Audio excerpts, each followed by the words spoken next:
I'd like you to imagine your dream life. See the version of you who has what you want to have, feels how you want to feel, and is who you want to be. I'm Brittany Hoops, your hypnotherapist and manifestation coach, and this is the show where I'll teach you to master the full power of your mind, to guide you on your journey towards destination manifestation. Take a step back for the ones who can't do that. Hi guys, how are you doing? I'm so freaking excited. It's actually a very special episode because it's kicking off a new series that I'm bringing to the show. I'm going to call it my Manifesty Bestie series, which essentially means they're interviews. It's not just going to be me talking to you. It's going to be me and someone else. I'm bringing in friends. I'm bringing in experts. I'm bringing in downright inspirational people onto the show so that you can hear about their mindset, how they manifested the success that they found, how they create success, what advice they have, and just overall sharing their inspiration for how they got to where they are. And since you all know that I most recently was on the CBS TV show Big Brother last summer, I'm starting out the series with some super inspirational friends that I've made from that experience. Also, we have a few other experts from outside Big Brother lined up, and some crossover. So you guys will see. The next several episodes will be really awesome in bringing in all these manifesty besties onto the show. So the first friend that we get to speak to today is Taylor Hale, the winner of the season we were both on, which is Big Brother 24. So I am so freaking excited for you guys to hear this interview for multiple reasons. One, it's kind of more like a friend chat than an interview, right? And two, I think you'll get to see a side and hear a side of Taylor that maybe you haven't gotten as much of a chance to know. I feel like all the other podcasts, especially directly after the show, was asking her and all of us really about our strategy, about different aspects of Big Brother. And sure, we talk about some things of Big Brother, but only in the context of understanding her mindset around things. We really dive into the mindset that's required to reach success, to have confidence, and to become a resilient person. And so I would say that you don't even really have to be a fan of Big Brother to get a lot from this interview. In fact, if you didn't watch the show, let me just kind of catch you up. Taylor and I were on this reality show together called Big Brother, where if you're unfamiliar with Big Brother, you're stuck in a house, cut off from the outside world for about 100 days. At least it was for us, if you count our little sequester period where we have to stay in a hotel room alone for 2 weeks before we go into that house. We became instant friends, Taylor and I, and we were aligned and working together for most of the game, primarily through an alliance, a group of people who said they were going to work together that we named ourselves the Leftovers. And that kind of gives you into a peek of some of the difficulties that came up during our season. Why we called ourselves the Leftovers was because we were not the cool kids. There was a cool group and then there was everyone else. And luckily the everyone else decided to work together and we called ourselves the Leftovers. And so we talk a little bit about that here in this episode. Now the goal of the Big Brother game is to stay in the house the longest without being voted out. Or if you watch this season, without a twist that somehow saves your game. There's a lot of things you can't really control in the Big Brother world, but you try to stay there the longest by any means necessary. And so you want to make it all the way to the end where you're the last person standing after you're voted the winner by a jury of other players. That's essentially how you win. And that's exactly what Taylor did. She won first place, the grand prize, as well as America's favorite player, which I don't think that had ever happened before, where a first place winner also won the America's vote, which is pretty exciting. In fact, Taylor and I are the only two people of the whole season to win any sort of America's vote. I won an America's vote at the very beginning of the season, and she won there at the end. So let's just say this. Taylor is no stranger to winning. She's also won Miss Michigan prior to being on the show, and now she's hosting the exit interviews for this season of Big Brother for Entertainment Tonight. Yeah, she's in the big leagues now. So that is to say that Taylor knows a thing or two about making a dream happen, going out there, making things happen, and that's exactly what we discuss here today. Yeah, take a step back for the ones who can't. Taylor Hale, how you doing? Ben.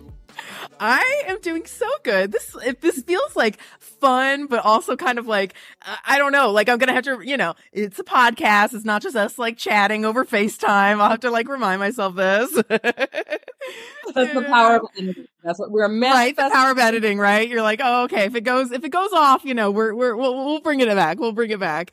But I am so excited for this because I feel like these are the kind of conversations that we didn't really get to have in the house. I don't know whether you realize it or not, but you were kind of the queen of manifesting. I mean, think about this, Taylor.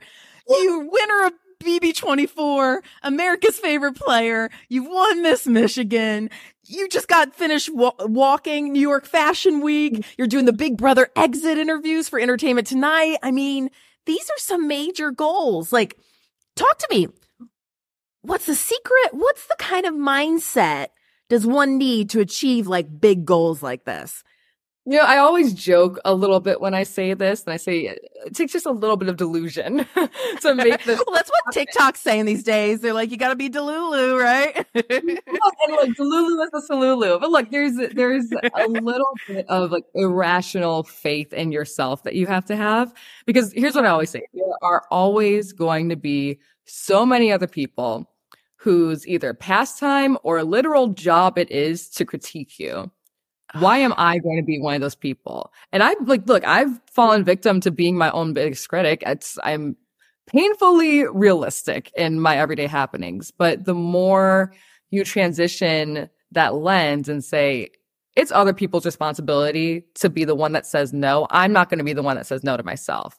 That's when the doors and the windows open and you have more access to say, okay, no matter who tells me no or who tries to block this opportunity for me, I'm not going to be the one that lets it stop. Yeah. Somebody else might say no down the road, but it is not going to be me. I'm not going to be the one that does that. So talk to me about the in-between time. So say you've identified this goal. You want to win Big Brother. You want to win this pageant. You want to win whatever this thing is, right? And it hasn't happened yet.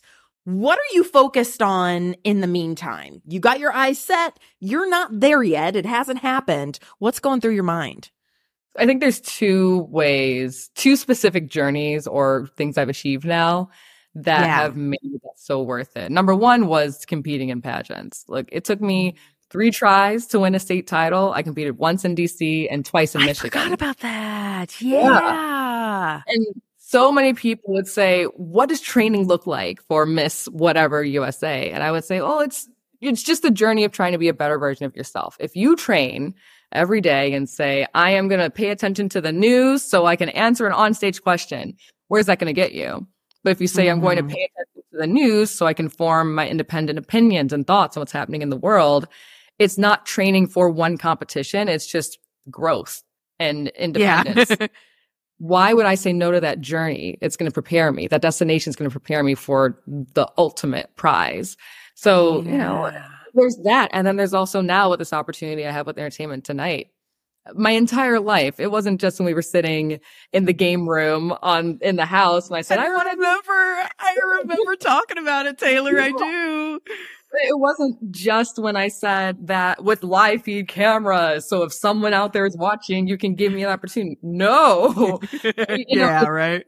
It worked like that. Because if it worked like that, I would have walked out of the house and boom, had the opportunity. It's been a constant behind the scenes communication of, okay, what does my contract with CBS say? Can I explore other networks? Yes or no? It's kind of in the air. Okay. Who can I talk to at Entertainment Tonight? Okay, this isn't an opportunity you can just give to me. What do I have to do to earn this opportunity? And then that has to be approved by the Big Brother people at CBS. So it's a lot of constant, not just goal setting, but networking. You have to be willing to put in effort and work along the way to get the thing that you want. And, I think a lot of people think in this reality space, boom, you get followers, boom, you get attention, boom, you get press, you can do anything you want. You have to be willing to put the work in. And luckily, I had that experience from pageants, years of waiting and working, and it's paying off in this other way too.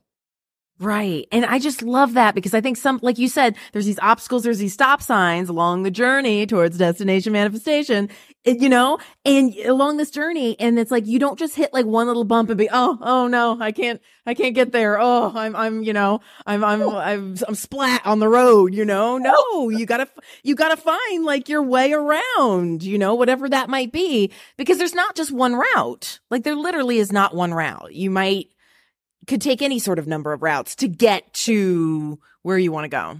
Yeah. If there was one route, you wouldn't have this podcast and your successful business. If there was one route, the route I was on that first week, the route we were both on the first week in the Big Brother house, it was straight out the door. So why?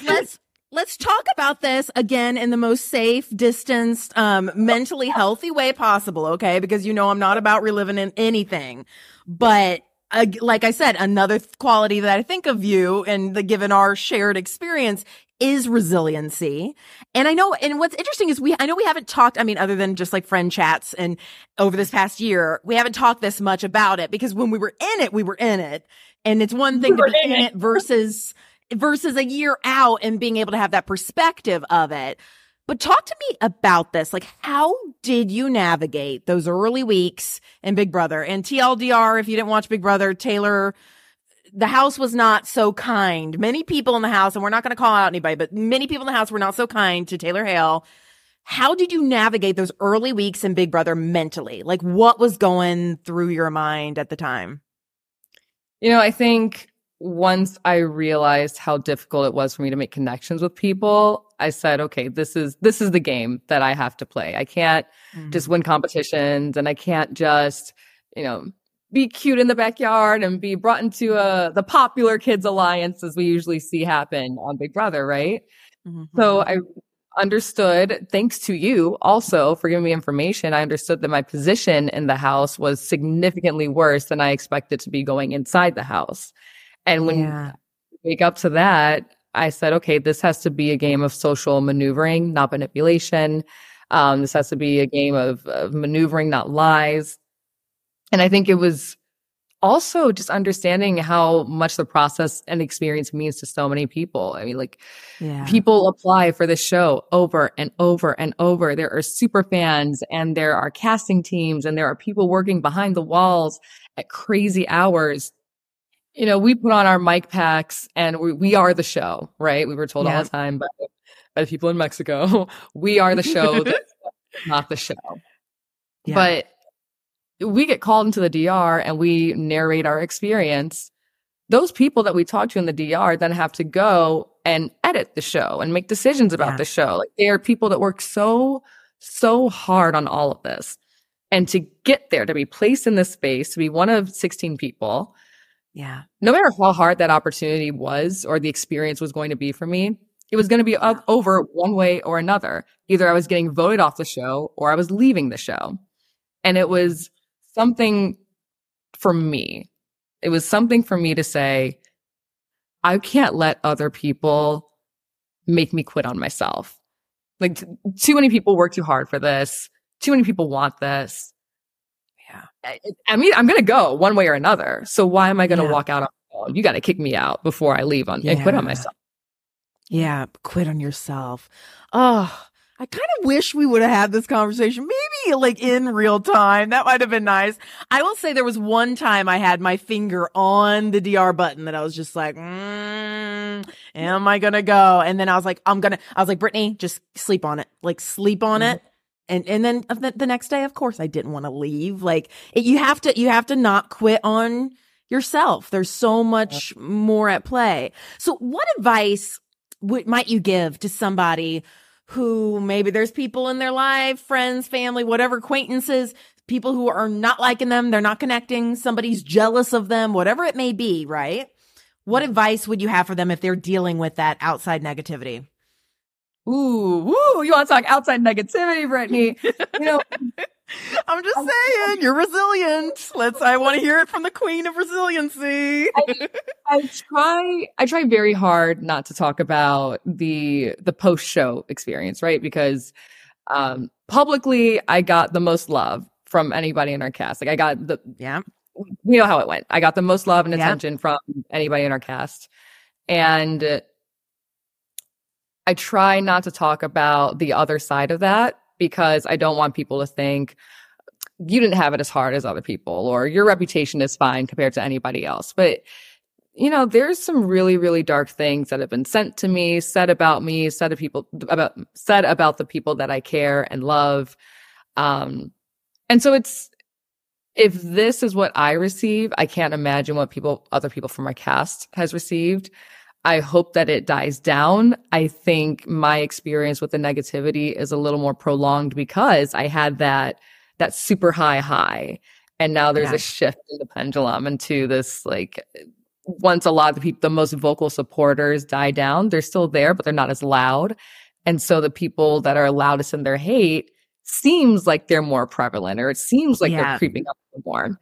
And so, you know, there's this interesting dynamic where I'm dealing with it more now than anybody else in our cast.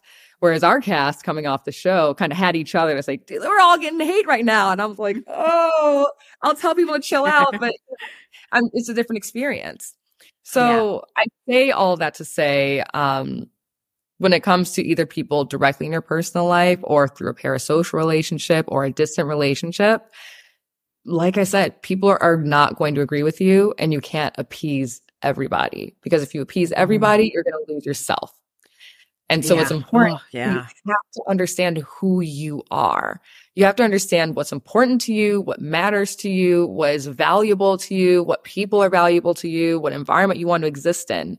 And once you do that, it's a lot harder for people to penetrate your bubble. Now, don't make it an impenetrable bubble, but make it a bubble of positivity. Make it a space where you can be open to criticism, but not succumb to criticism. And it's a lot easier said than done. I know it's a lot easier said than done, but you got to have a lot of belief and faith in yourself. And honestly, I thank pageantry for that, because there were blogs and forums tearing down your physical appearance, your ability to walk or flip your hair or, you know, be the next Miss Universe. And if I can be picked apart on that scale by a bunch of like geriatric people online, I can handle everything else. So like, okay, so maybe there's people picking you apart. Let's just use that as an example. How do you hear it? Do you block it and say, oh, I don't agree with you, I know what I believe? Like, how, I guess here's the thing, like, I'm like thinking about it. It's like, how do we keep out the haters, keep out the negativity, not let it like get you who you know you to be? But again, not become that closed off bubble, like in your own closed off like world. Cause I'll admit, like post BB, like I got a lot of love, but also, you know, like everybody else, there's a lot of critics too. And I found it just like easier to just kind of like hide, you know? And then I realized for a while, I was like, that's not doing any good, because then I'm not able to go out and do things like this, like the show, or like talk about my passions, or like I shouldn't have to be scared of being me out in public, you know? So how does somebody balance that of not wanting to be completely closed off, but then also not wanting to soak in what could be the negative opinion of others? Well, like, start from understanding I could be wrong. I think it's like we have a healthy amount of self-awareness, a healthy amount of, I don't want to say self-doubt, but like criticism. You have to be self-aware enough or open to criticism enough to say, hey, you know what? I could be wrong. I think that's to go back to the first few weeks in the Big Brother house. You know, I have an entire house of people telling me I impacted people, hurt people, offended people. And instead of coming out swinging and saying, no, I'm right, I'm perfect, I'm not this person, I said, okay, even though I don't really believe this to be true, clearly something has happened that could have hurt people. And I would much rather start from a position of saying, hey, you know what? I am so sorry. And I don't want to make you feel like that. Let's talk about what happened so I can give you the full picture of what did happen, of what you're experiencing, and apologize when necessary. So I think criticism is going to come our way. Hate is going to come our way. I think what's important is that you don't internalize it all the time, but at least say, you know what? It is possible that I'm not perfect. And I think that to be a reality TV star, you have to understand that you are an imperfect full-fledged human. We wouldn't have been cast if we were perfect, would we have? No. That doesn't make for good TV. No, not at all. It's boring. We'd be politicians if we were perfect. And even then, those nut jobs aren't always getting it right either. So start from a position of knowing you are imperfect and it's okay. And that's okay. And that is normal. And that is fine. I love that. It almost kind of brings up this concept. You said don't internalize it, but you can look at it. Like, I might be wrong. I think that's so interesting because you did such a beautiful job of that. I would have done the first one that you mentioned, which is the no, you're wrong, which leads me to my second question. How the F did you not lose your cool in that house? Like, I know it's a game, but like, we are humans. And like, yeah, that's my question. How did you not lose your cool when people were being outright rude, outright mean, even afterwards? You know, I know a lot of the stuff. I know you sent me a few texts of things like, look what was said. And luckily, because we were friends, I was kind of hidden from a lot of it too. I didn't know the extent that things, got. But how did you not lose your cool when you were picking up on those things? Well, the easy answer is it's easier when there's $750,000 on the line. Like, that is true. That's a motivator, I guess. There's this game is to be played. And I understood, again, I credit a lot of that to you and, some innate social understandings that my position in the game didn't allow me to be a person with every range of emotions at all times. And that just helped me regulate because I knew, and I talked about this as a Black woman all the time. I understood what are the implications of my behavior, how is my behavior received, and why is it different from me compared to other people. I understood that. So that's one. The other end of it is just the nature of Big Brother. I know how much this means to other people. I did my research going into the house. And I didn't study game moves. I think I said something like this before. I didn't study game moves, but I studied personalities. I looked to see what was effective, and I understood what resonated with fans, but didn't help the person in the game, and what people understood as boring as a fan, but helped get that person to the end. So when I had a mind studying how people operate in the house, I had this rubric or a diagram of understanding not just, okay, I'm a Black woman and these are the large implications of how I behave and how it's received, but also what works and does not work in this game and who is and is not allowed to behave like that. When you have that whole diagram laid out, there's so many different ways you can maneuver. Of course, my options were limited. And once I found that path, I said, okay, let's forge forward. And it's so interesting too, because it's like you can come in with this like idea of things. I feel like we both shared that similarly in week one. Like I was very much going to lay low, just like be nice, get to know people. All of a sudden I'm like, how in the world do I differentiate myself between Alyssa, Paloma, and me, Yes. And so it's like all of a sudden I was saying and doing things, playing way harder than I would have ever thought, or would ever advise anyone to do. But like, what choice do you have? All of a sudden your choices become really narrow. So it's like one thing, Taylor, and that's so smart to like recognize that and to like understand, okay, here's how I am. Here's the situation I'm in. Here's how I need to operate to move forward because it's a game of who can last the longest. But it's another thing to like be a human being living that. Like, I know you spent a lot of time in your bed. Like, I know you like spent a lot of like alone time, but like, how did you regulate and like be a human within those constraints, I guess, in the game? I will say sunlight helped a lot when we got it. Water and sunlight helped a lot. But, most of that game was proving my humanity to people. And I think like I can look at it this way. I am naturally an introvert. So the isolation was hard. I think some of that isolation also allowed me space to just constantly think and be alone and say, okay, how can I maneuver? How can I maneuver? How can I maneuver? Whereas I think if I were not as isolated, I don't know if I would have had that mind space or head space to analyze as much as I did. You know, it's so funny. I just love, and I know we know all this with like the leftovers forming and stuff. And like not everyone in leftovers was introvert, but a lot of us were. And it's just kind of funny how like, I mean, I even remember those early weeks.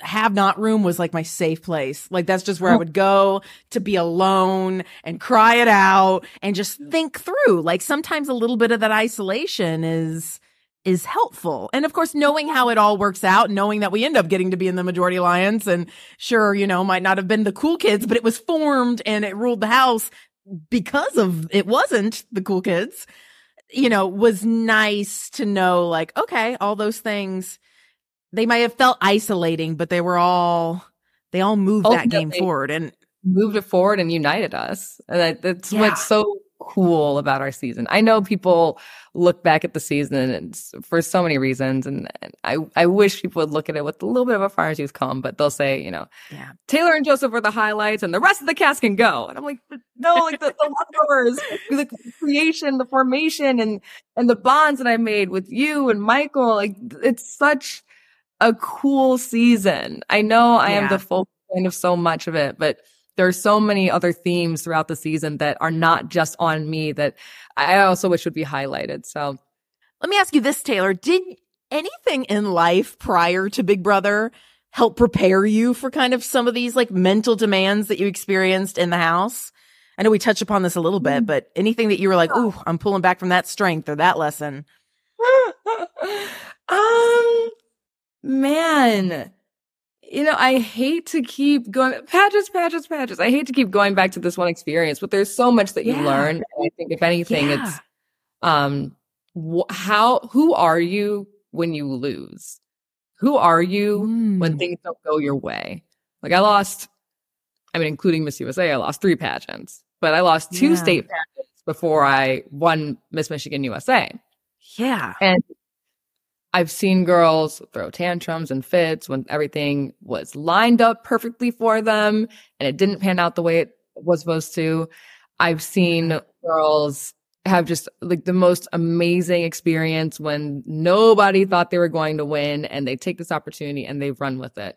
Or I've seen even with myself, I've lost the pageant. I think of Miss DC USA, I lost the pageant, but there came so many amazing networking opportunities. There came so many moments where I said, okay, even if I don't achieve this one thing that I wanted, I don't have to hurt all the time. I don't have to be sad about this. There's more that can grow from this.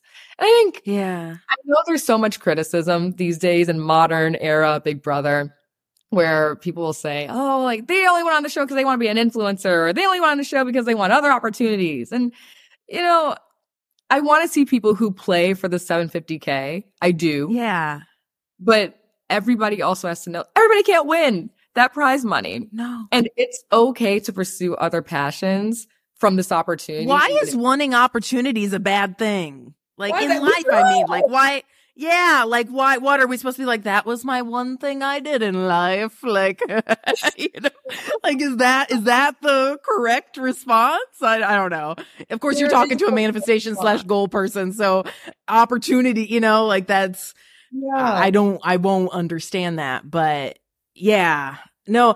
So that's interesting. Who you are when you lose. I don't want to say there's not right or wrong, but like, what's the right way to lose then? Like how does how you lose, how does that impact what else you might do?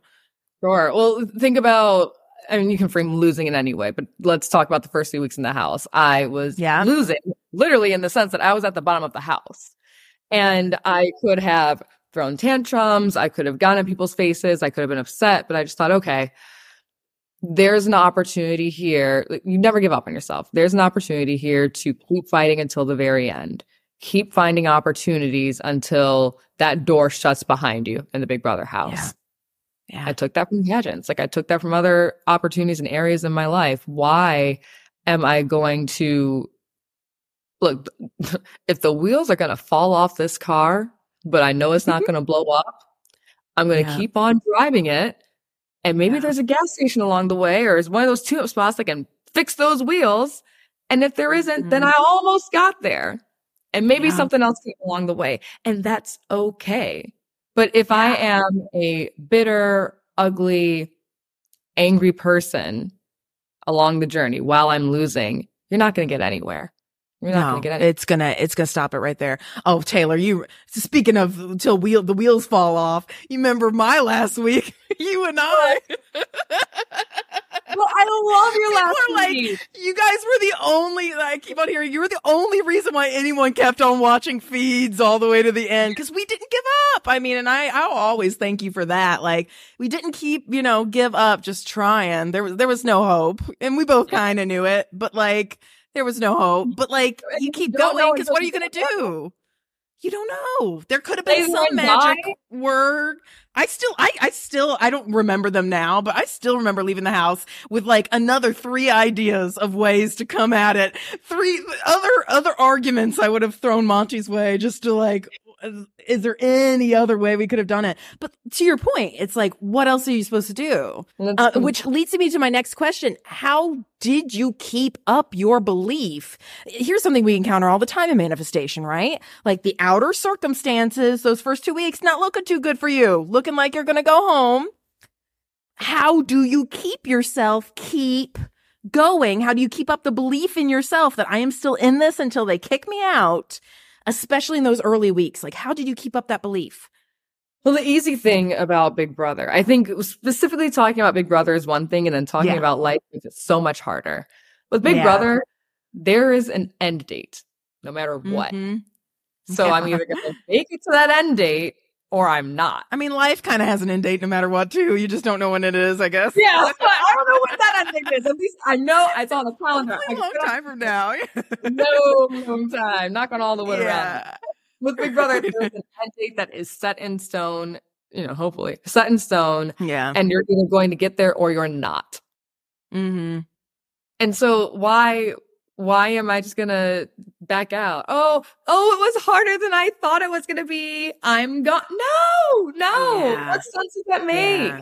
And some of the most amazing game moves and experiences that we've seen on Big Brother have come from people who Dan's funeral. That man was out the door in isolation. And we see someone hatch a plan that keeps them in the house. I always say you don't know in Big Brother what's going to work until it works. I didn't know if my final speech was going to work, but I did all the work leading up to it to see if I can make this argument, maybe we can shift the game. Maybe we can impact it. Maybe I can win. I didn't know it was going to work. I hoped it would, but I didn't know it. Brittany, you didn't know that your strategies and staying in the end with the M&Ms and all these other ways that you had to try to persuade the HOH to keep you was going to work until it didn't work, but it could have. And I would much rather exhaust those options, especially in the Big Brother house, than like you just said, lay there and die and say, "What was me?" Why? Because let me say something, Big Brother fans, if I get out the house after just laying there and dying, there's no respect there.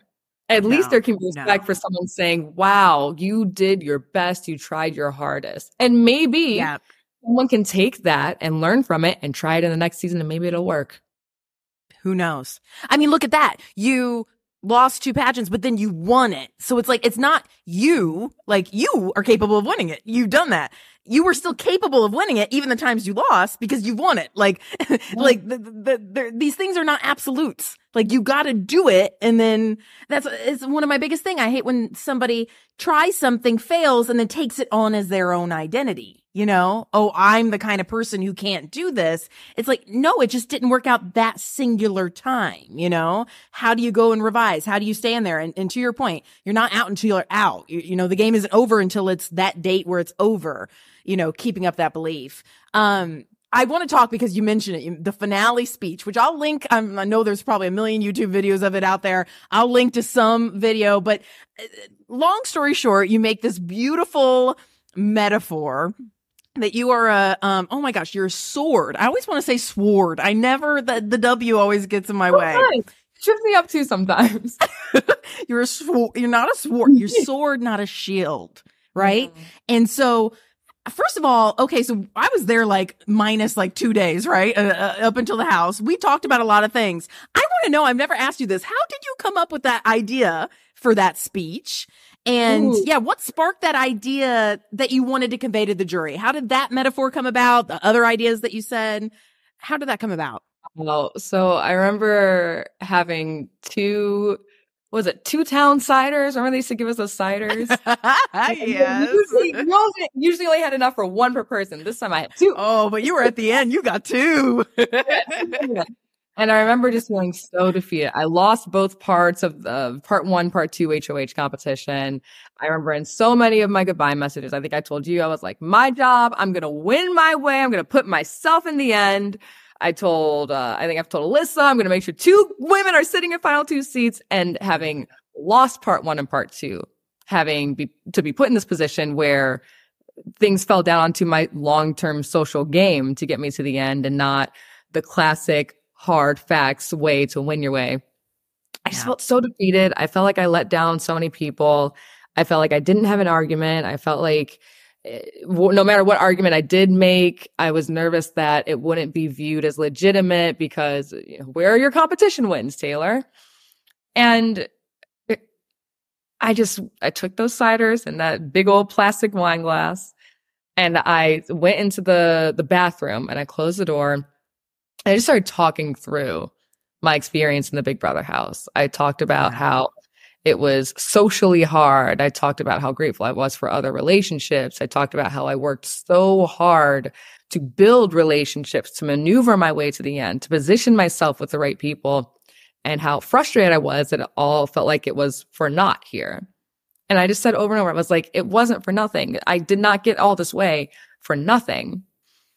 And for those, I imagine most people watching this are Big Brother fans, but if you're not a Big Brother fan, there's a common theme in this game where you position yourself so that there's always a bigger target to be your shield in the game.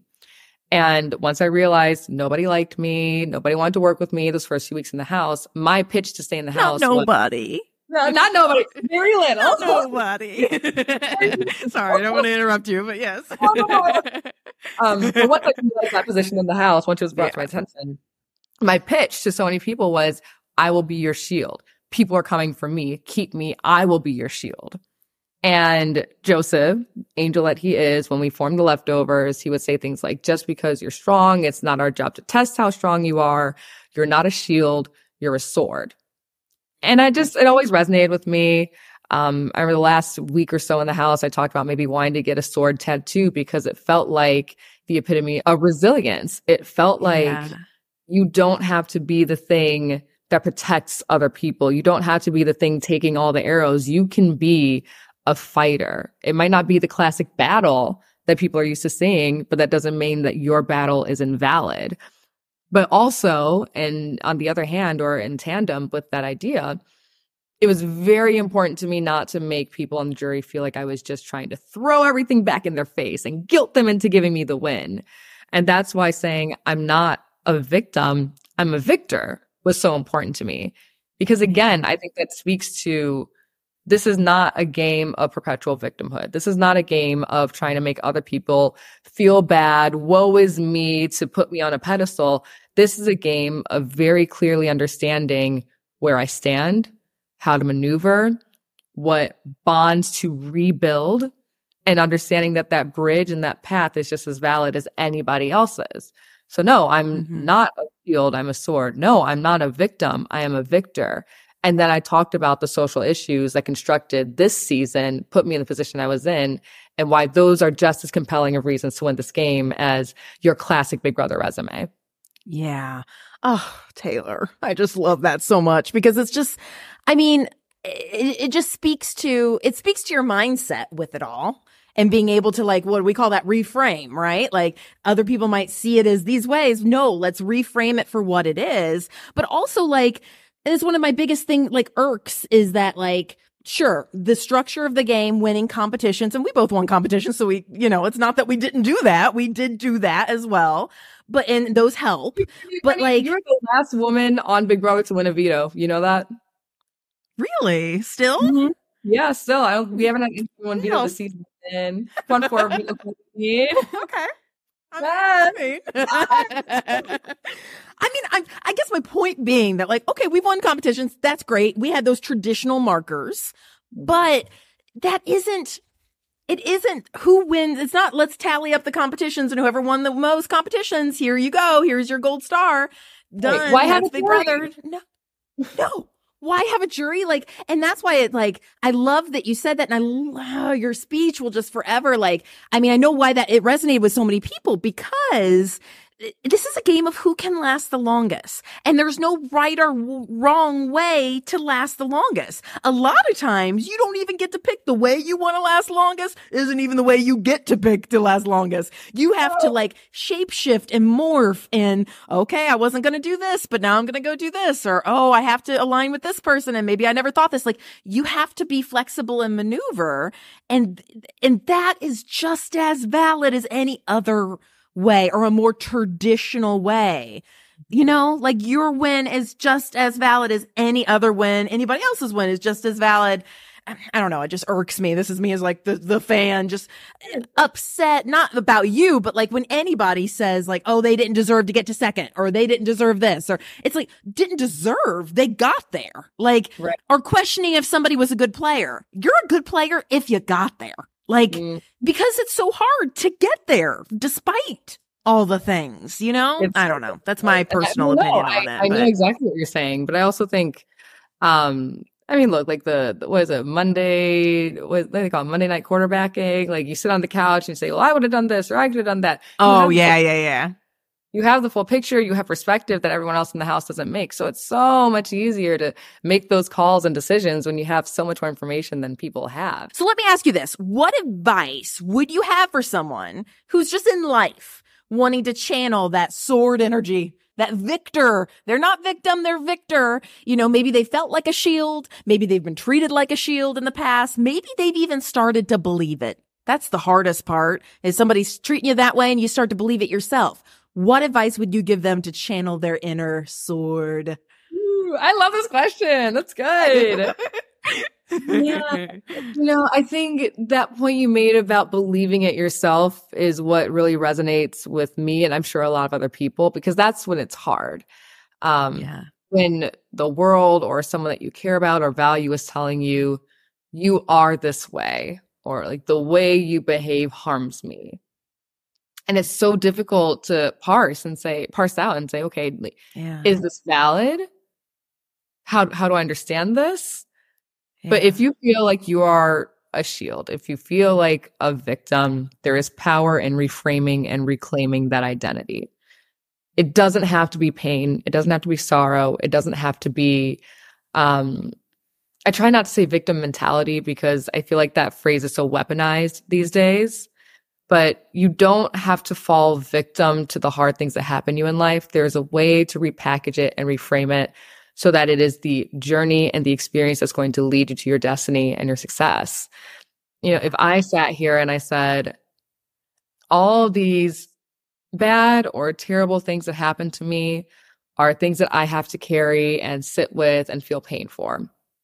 I think you can feel pain and sorrow around that for a little bit, but you put a Band-Aid on it, or you go to the doctor and you get stitches for it and you let it heal while you go on the journey to the next destination, because sorrow and pain is a trench. And I almost said everybody, I want good people to be at the top of the mountain. It's not an easy climb up that mountain. What am I quoting Miley Cyrus? It's not an easy. Sing it, girl. It's not easy to get to that mountain, but no, carrying that flag with you, and it can be heavy. Like that flagpole can be heavy. Maybe you got your water on your back too, and who knows what else you're carrying with you. But you can drop it when you plant that flag. And you have all that space at the mountain, and you have this gorgeous view ahead of you, and there's nothing but horizon and sunrise and sunset. It is the journey. It is not the destination. It's the journey. Yeah. Just so true. I mean, if you weren't to do all that you just outlined, you would be taking in everything that came at you. It would feel so heavy, and you'd be laying there in the trench, like, to use this metaphor, right? And that heaviness can make that very hard. But like at the end of the day, you got to recognize like you were the one, You're the only one who can pick you up. I mean, you might have support around you, people that can cheer you on or not. But oftentimes in this case, if I'm saying like, if you're feeling like a shield, if you're feeling like a victim, a lot of times it's because there's outside forces that feel like they're acting against you. And some of those very much might be like, that's not to negate anybody's experience. It can be very hard, and there can be outside forces very much working against you. How do you find that way to pick yourself up, the energy to say, I'm going to keep going. I'm not going to live down here in the trenches. I'm going where I need to go. Yeah, it's a choice. It's a choice. It's a hard choice. But look, the trenches is not cute. There's rats and snakes down there. And it's muggy. I'm not trying to live there. I don't want to be there. No. And like the mountaintop is a penthouse. They got filtered water up there. I want to go. So, I mean, this doesn't sound so, I mean, I guess this is like the weird way of motivational, but like, it's going to really suck in the trenches. It's also probably going to feel very hard carrying the water bottle and the flag and all this as you're climbing up the mountain. Both are very hard experiences. Which one are you picking? What are you picking? Do you think it comes? Choose your heart. What are you picking? You can choose your heart. Both are bad. Both are hard. Yeah. One gets you someplace. One, you just fester and rot and, Yeah.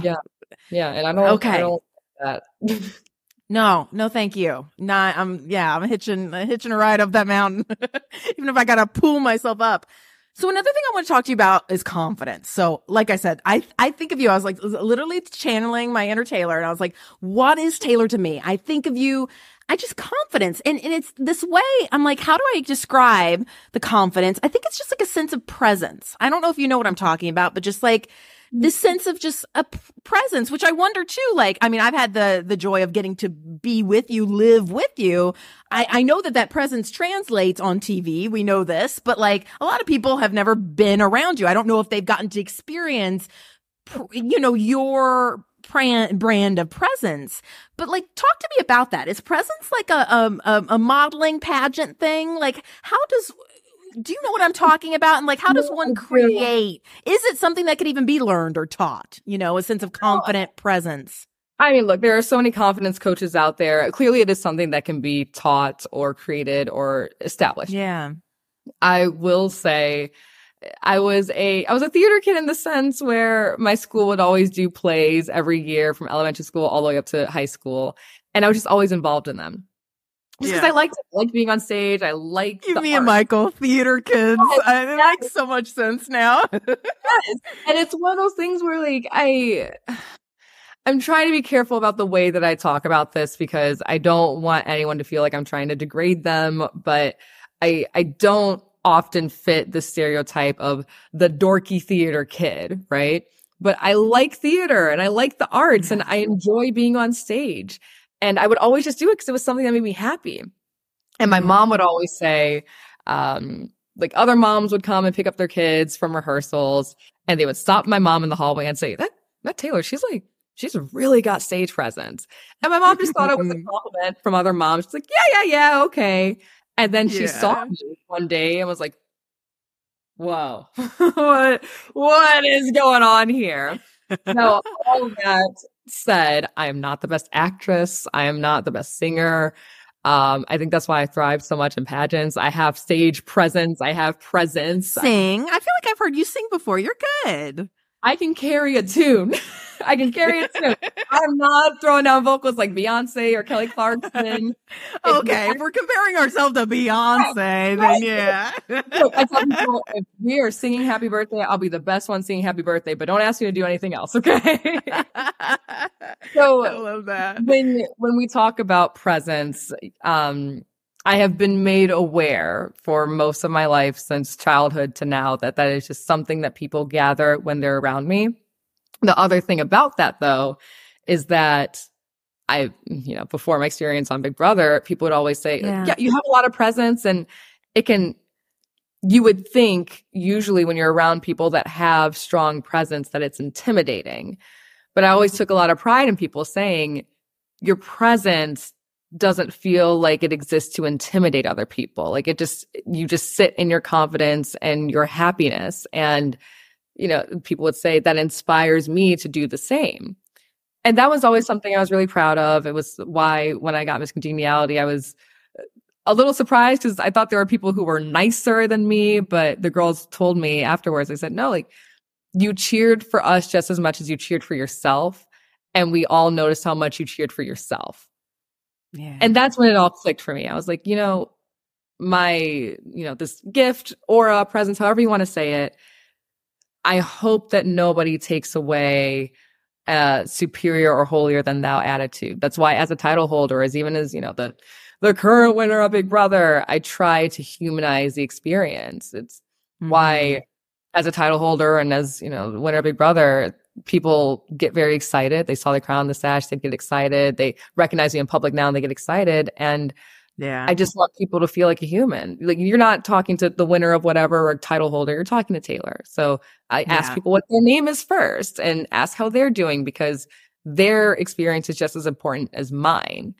So yes, I know what you mean when you say presence, but it also is so valuable to me that it's not just for me, it's for everyone to experience as well. The nugget I'm taking out of that, which it really resonated with me, what you just said, was I cheer just as loud for others as I cheer for myself, and I cheer loudly for myself. It's both of those components, because how am I to know when you cheer for me why that feels so good? Is because I see you give that to yourself. I mean, it almost gives me images of how important it is for mothers to have positive body image of themselves, because that's what their daughters are watching. Their daughters, it's one thing to have a mom and to be like, you're so beautiful, daughter, but then to hate yourself. The daughter's seeing that, and there's an incongruent message there.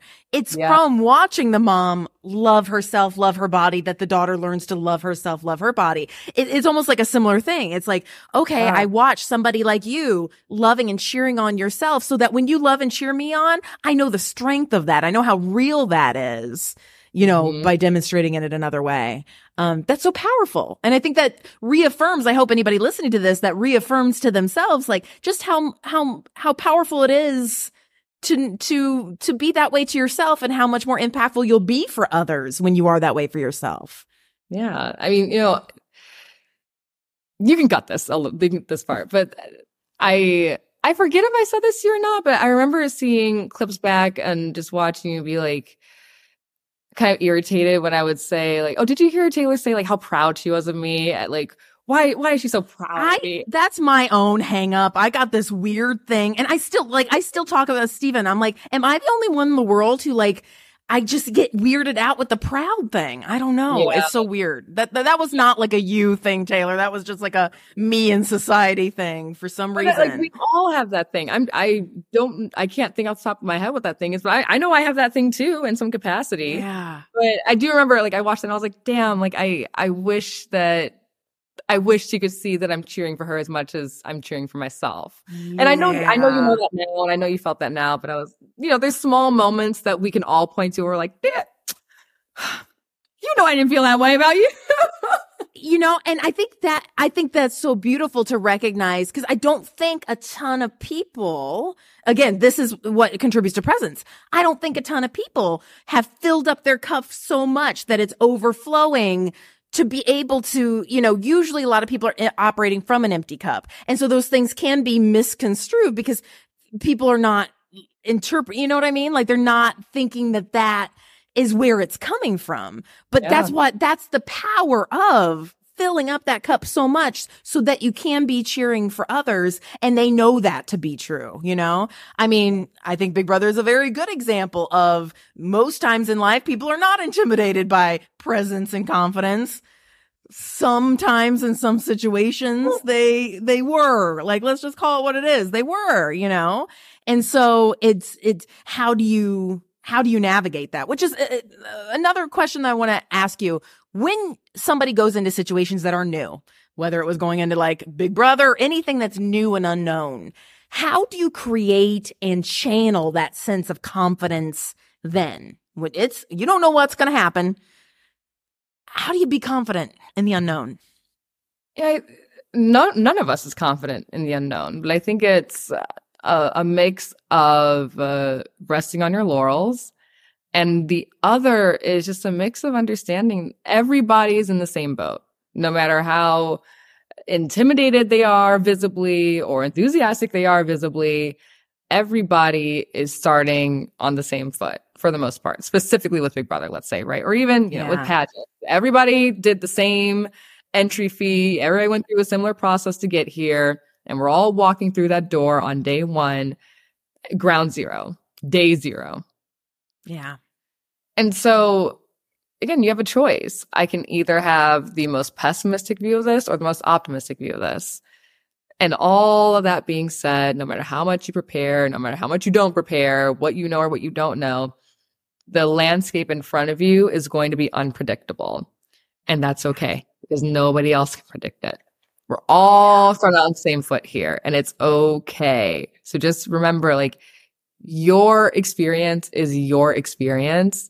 And you have the choice in deciding, is this going to be good or is this going to be bad? Even when your back is against the wall and you have nothing but just like desperate swings and punches to throw. It's okay. It's okay because that's the path you have to play and you have to forge. So like if I was afraid of the unknown every single day, I wouldn't leave my room. Because I was afraid of what people had to say about me or if they were going to say something bad about me, I wouldn't get out of bed every single day. I can't live my life out of fear in that aspect. Not in the trenches. We're not staying there. No. Not in the trenches. I will not be there. No, because if you were scared of it, like, you just got to move forward. And I love that. Everyone, usually in unknown situations, they're coming at it. And you know what's something that really just sort of hit me as you're talking about that? Like, I remember meeting you first day in the backyard. We were right next to each other. I was like, oh my gosh, this girl's so nice, you know? And we've all exchanged like, oh, first impression stories and all this and all that. But I think it's another thing to remember to tack onto your answer for anybody out there who might be nervous about this is like, check in on what stories you're creating in your mind versus like what is fact.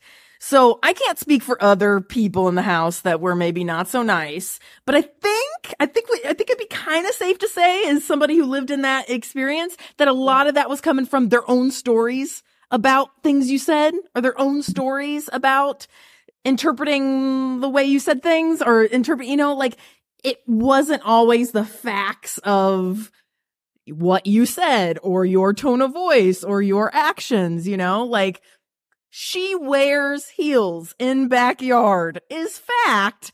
There's story about that you did not create. You know what I mean? Like, there's, what am I making that mean? And so I'm not like calling out that situation, but like, I just mean like, we all need to be cognizant of the stories that we bring to those new and unknown those situations. Everyone might be in that same exact boat, like you say. What story are we making about that we think we're at some disadvantage in this, or why we're not, confident? Like, check your own stories, because those stories might be working against you and your sense of confidence that you're able to bring into those new and unknown situations, if you believe those stories as fact, I remember when you first came into the backyard, I was like, oh, a friend. Because I was basically alone on that standing area for who knows how long. Yeah. Person. Yes. Yay. It just feels so nice to just like immediately be like, oh, good. There's like someone nice here. Like, there's someone that looks like I could be friends with. We all talk about the unknown here, and you say the first impression that you have was like, oh, this, like, she's so nice. And I just remember, yes, I was enthusiastic and excited, and one, so happy to have you next to me. Two, so happy to be in the backyard and the Big Brother house and the cameras and the what's that big camera? It's swirling around. Oh, the swirl, yeah. Oh my gosh, on the perfect summer weather is blowing over the tarp. And I remember having this very surreal moment where I'm just so happy. I'm on such a high. I'm so excited. And then I remembered, Taylor, you didn't get any sleep last night and you had the shits all night because you were so nervous about showing up here. I was like, I couldn't. Like, I don't have diarrhea before the first night in the house, but my body was just like, you sleep. You got to put on these press-on nails and you are going to be on the toilet all night, Taylor. And then I remember other people were saying they were throwing up the night before. And I was like, well, mine was the other end, but at least I'm not alone and feeling uncomfortable here. Like, I just got pits. I was just constant pits. I'm like that damn dress. Like people, that is gonna be Pitts McGee. That's gonna be my name, obviously. Oh my gosh. No. And like, how beautiful is that to know that we were all experiencing very visceral reactions to just incredible unknown and nerves and just like nothing, you know? And you have so much more in common with people than you might think in those new and unknown situations, you know? So let me ask you this, Taylor. I mean, post BB life has just been a blur. I feel like you were traveling every week. We're texting, we're talking, and it's just like, where is she? Where's Waldo? Where's Taylor? Like, where in the world is Taylor? Like, how do you take care of your mental health when you're pursuing your dreams, when you got that packed schedule? Like, what advice you got for people? Know that it's going to be hard. And I feel like that's the theme of this entire conversation. It's not easy. It's not easy. No. And I probably fail more than I succeed. I do. I fail so much more than I succeed. Like in what way? I mean, I don't get enough sleep. I don't drink enough water. I definitely should have more therapy sessions on the calendar than I do. And then there are other ways that I feel like I fail. And, you know, that's like my own thing. But, you know, I wish that I saw my friends before the show more. I wish I showed up in their lives more. Or even with you, Brittany, like I have been around the world and a half, all the places I've visited. And I, one, haven't visited you in Texas. And two, I haven't visited you and I haven't been doing any of that. Even then, damn, I wish I was being better at this. And I'm really lucky that I have people in my life that don't expect me to be perfect, or they'll check me when I'm not being the best. And like, I love you so much. And I'm just really grateful for our friendship. Do I wish that we had more like fun pictures together? Yes. But we have, what I say before you walked out the door, I was like, you know, we have a few weeks of this and a lifetime of friendship ahead of us. And I'm just really grateful for that. So I feel like that was something I was always telling you too. I was like, you know, you're not going to be able to get rid of me. And I feel like I said that to you a million times, not because it was like, I was feeling something. I was like, oh, this is like, I know what's game and I know what's real. You know what I mean? And even, I mean, our games didn't always align. And yet I knew what was real humanness and friendship. You know what I mean? Okay. So there's always like stuff. Okay, sure. Maybe I could get more sleep. Maybe I could do things like that. How do you, what do you feel like you have been learning about yourself and doing as you maintain a packed schedule? Because I mean, you're going after your dreams. It's not always easy. It's hard. And yet you do it. How do you do it? Oh, how do I do it? How do you do it, Taylor? Remember when those newsletters Red Bull. And it was like, here's the CEO of this company, and here's what their morning schedule looks like. I just want to throw like, boo! Get out of here! Boo! Boo! You know, there's a lot of just like running on fumes, and I'm working on being better. Like I'm working on having a consistent workout schedule, not to get everything in body, but to have routine of prioritizing my physical health, and that extend and extension. I feel like, what's endorphins make you happy? You're like that. It gives me a better, whole-rounded experience as a human being, right? I'm actively working on eating better when I'm on the road. I'm actively working on prioritizing sleeping. I'm actively working on spending extended periods of time in one place instead of, you know, there are a few times where I've gone LA, New York, LA. That's not sustainable. I can't. All that being said, when we say, how do you do it? Or how are you taking care of yourself? It's not saying I have the perfect answer and the perfect formula. It's saying, I actually don't have the answer, but I recognize gaps and I'm going to make adjustments to try to accommodate for that. So I want to slow down my travel more and move to LA so that most things are in one place. I want to, again, like working out, drinking water, slowing down, having a sleep schedule when I can. These are things that I can and will be doing to make my life easier because it's a little chaotic. Well, it's having the awareness of knowing like, okay, like this is a season of life. Some of these things are not sustainable.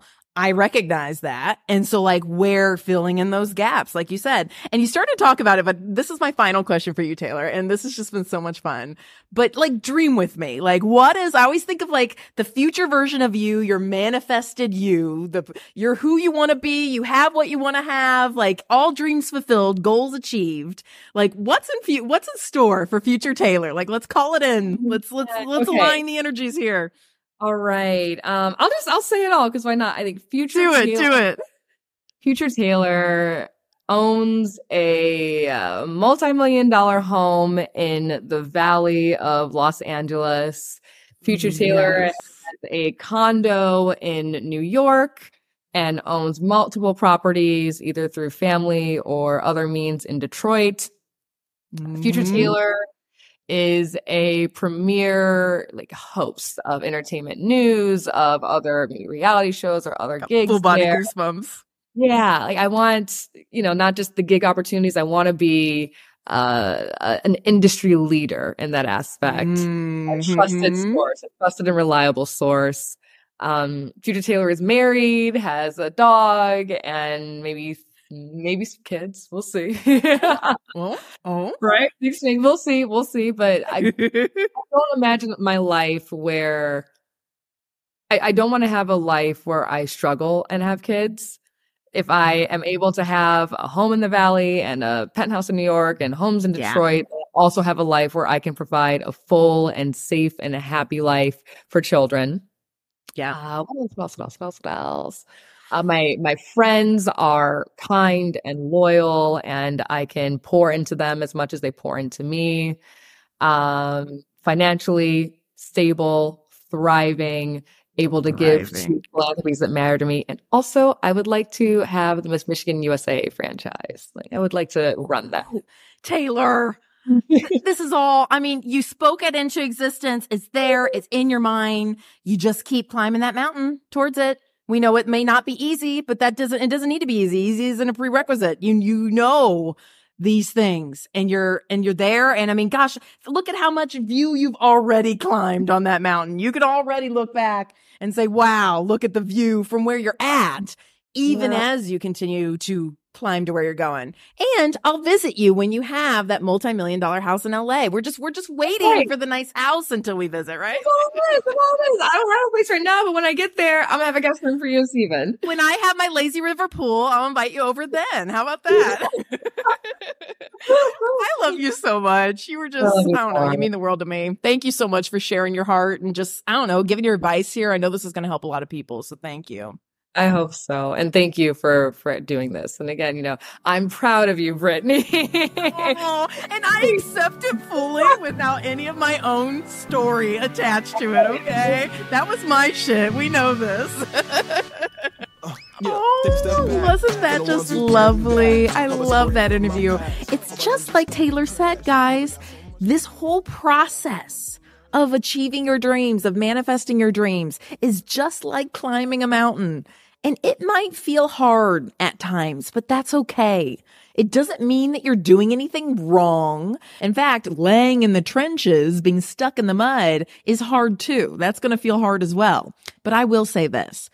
There are things and resources and tools, that many of which we talk about here in the show, that can make this journey, climbing up this mountain, this journey to the peak, which is destination manifestation in this metaphor, feel so much easier for you.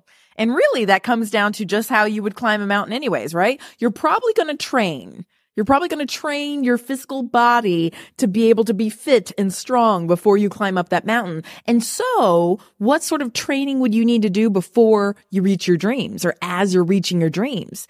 You'd want to do brain training. And the best form of brain training is hypnotherapy and coaching. So you probably wouldn't hike up that mountain if you were formerly a couch potato, right? That would be extra hard and you'd probably be super winded and you'd probably want to quit, right? Because you weren't trained to climb up the mountain. What would you expect, right?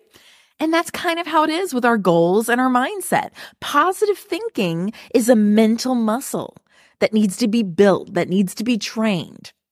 And so when we're in the theta brainwave state, which is this brainwave state that we access through hypnosis, we're able to create new habits of thought and create these new synaptic connections within the brain so that thoughts of confidence and strength and resiliency become easier to us. They're not so hard to access that frame of mind. They become our go-to thoughts. They become our habits of thought. And those thoughts begin to fuel us as we hike up that mountain, that metaphorical mountain, towards our goals. So I want you to know, after today, I just want you to know that you don't have to do this alone, right? Training makes the journey easier. And so if you want to set your life up for success, if you want to reach the top of that summit a bit faster and a bit easier than before, head on over to BrittanyHoops.com. Check out the link in the show notes. I'll leave it here, and you can find out more details about my hypnotherapy and coaching programs. Okay? Because it's in these programs that we train both aspects of our mind, the conscious mind through coaching and the subconscious mind through hypnotherapy, so that you can manifest a life of your dreams. So again, thank you so much for joining us here today. You're incredible. And if you haven't done so already, be sure to subscribe to this podcast. I can say we have another really fun guest in store next week. If you know BB24 and if you want to learn more about self-care, we're going to be talking to Alyssa Snyder. So I can't wait for you guys to hear more from her. So be sure to subscribe to the show so you don't miss out on that episode. And there's one other thing that I want you to do after listening to this episode, and it's this. Go ahead and write a review, especially if you're on Apple Podcasts and you listen to Apple Podcasts.